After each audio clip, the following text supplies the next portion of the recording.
Nigeria as a country of free people, history reveals we are faced with seemingly insurmountable challenges. With these challenges, we made choices on life, sacrifices, and leadership. It is those choices that shapes our great nation. It is a difficult time. The choice is ours.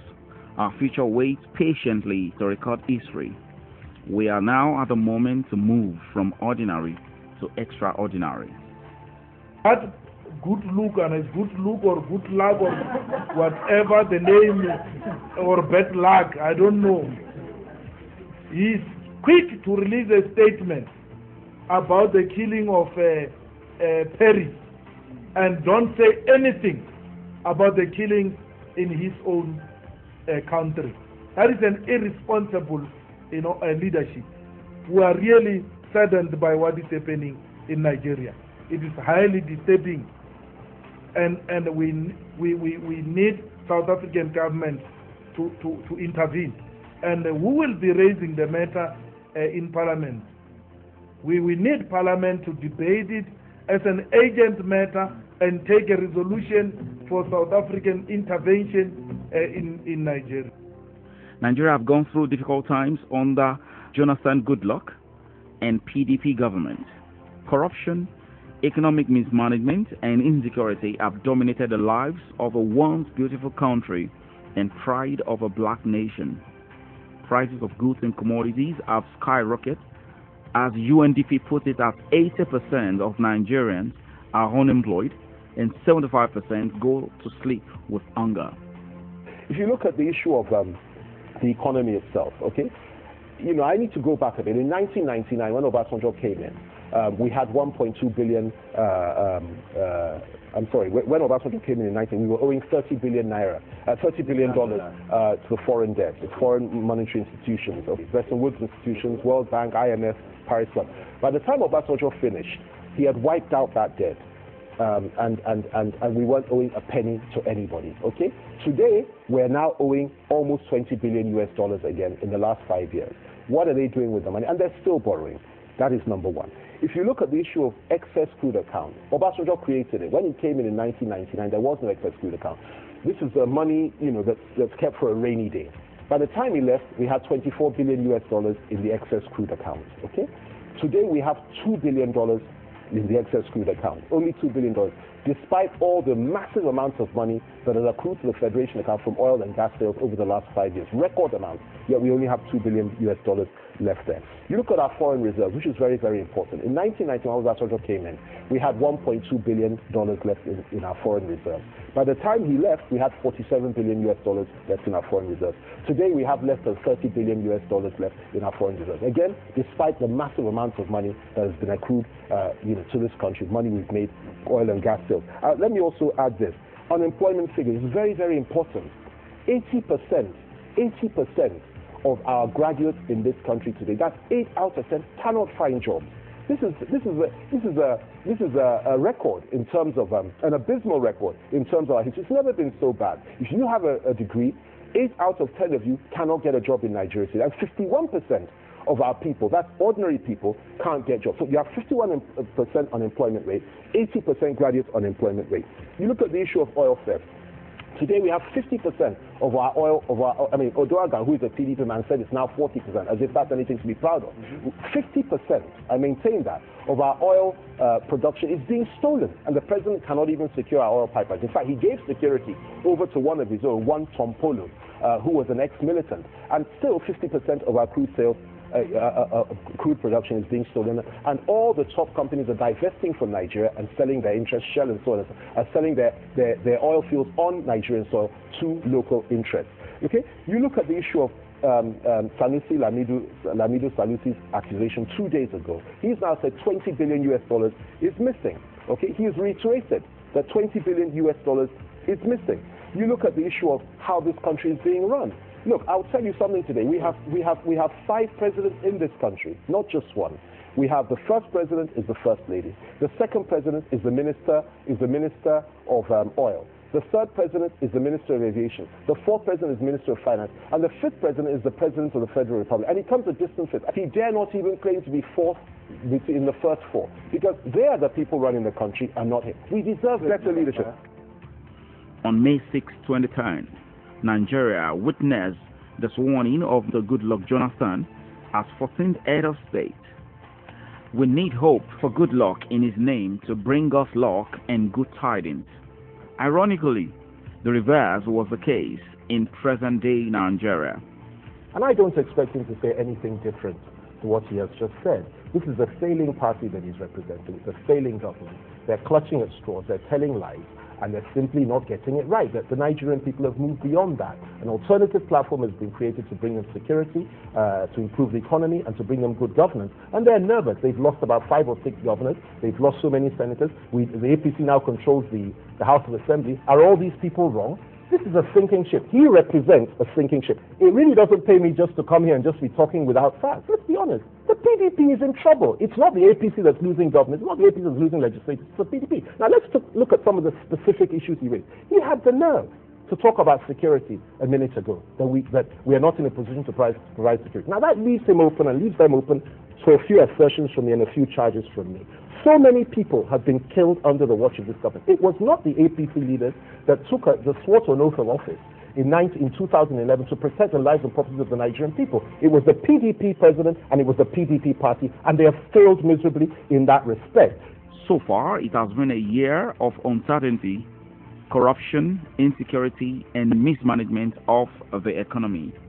Your president visited our country with 7 private jets, and that's never happened before. We're all excited. This is Nigeria. It's the country with the largest number of private jets. 7 private jets only. I know there must be more, but for us still that was wow. They came in their own jets. Everybody came in their own jets.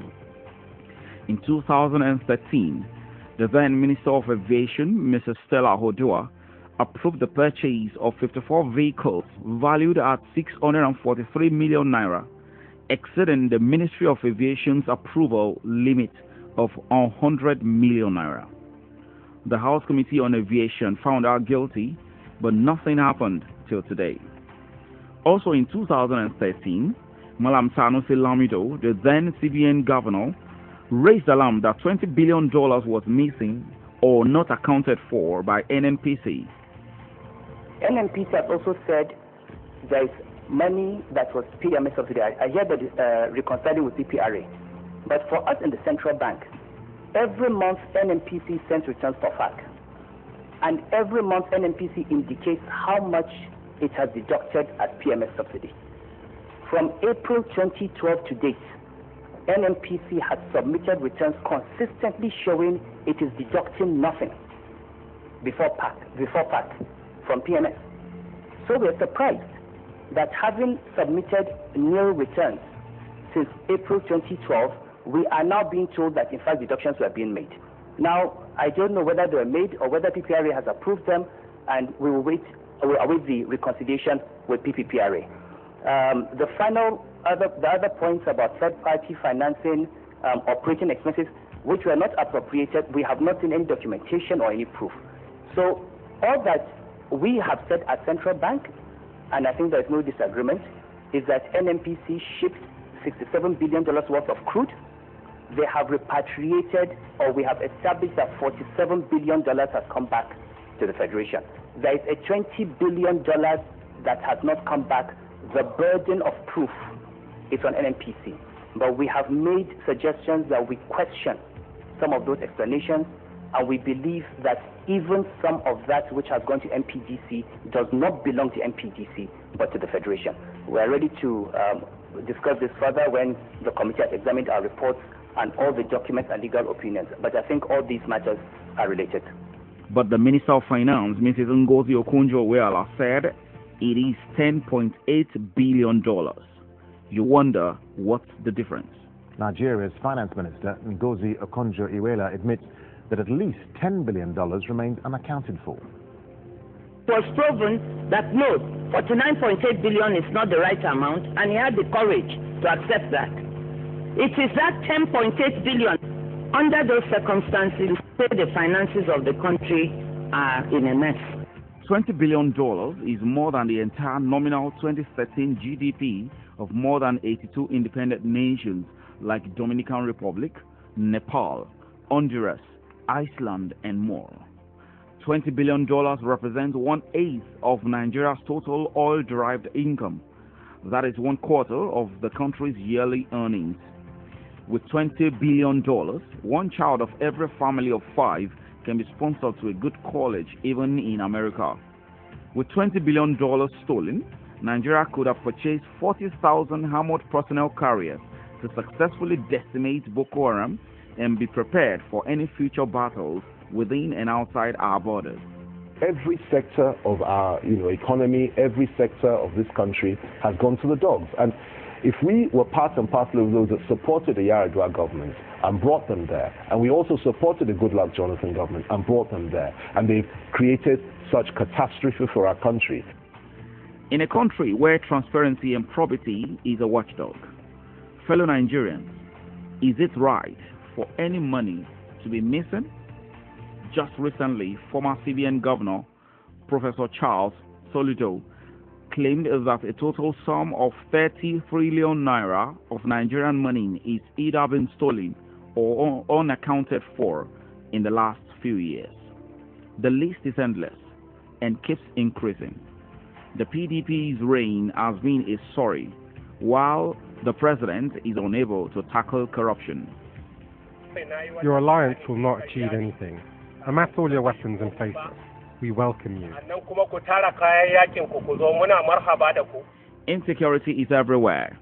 Boko Haram's insurgents have remained unchecked, and there seems to be no end in sight. The state's worst hits are Adamawa, Borno, and Yobe. The report of killing continue to increase every day, and Mr. Jonathan has looked the other way, as if it's normal to happen in Nigeria. He is administratively unable to tackle and check insecurity, as testified by the President of the United States, Barack Obama. And so this is not just a problem for us, this is a problem for everybody. Now the question is, how do we address this this problem? It is my strong belief that terrorism is more likely to emerge and take root where countries are not delivering for their people, and where there are sources of conflict and underlying frustrations that have not been adequately dealt with. The most worrisome is the kidnapping of 276 female students of Federal Government College, Chibok. This is a crime against humanity. Almost a year later, it seems there is no hope of finding our precious daughters. We have a sitting president, and the agony of the parents of these girls continue. Thanks to election, the president finally visited Borno State. Over 5,000 have been killed by Boko Haram, and many rendered homeless. The insensitivity of Mr. President to insecurity in Nigeria has revealed that he no longer has what to offer to lead us, or knows not how to go about securing the lives of Nigerians. Why Buhari? The fundamental issue facing this country is insecurity and the problem of the economy, which was being made worse by corruption. I assure you that we are going to finally assemble a competent team of Nigerians to efficiently manage this country. I am appealing to you. The damage that has been done to this country is great. The level of unemployment, the level of insecurity is intolerable. The damage has been done. It will take time, it will take patience, it will take support from you to make sure that we succeed having got there. GMB represents hope for Nigeria.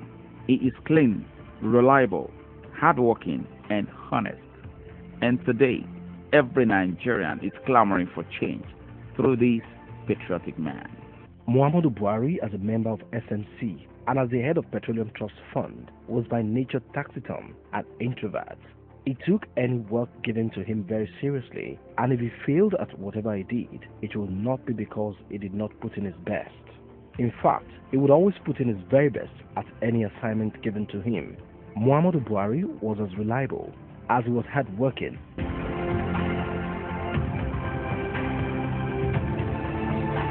And the following are the results of good governance by the APC ruling states in Nigeria.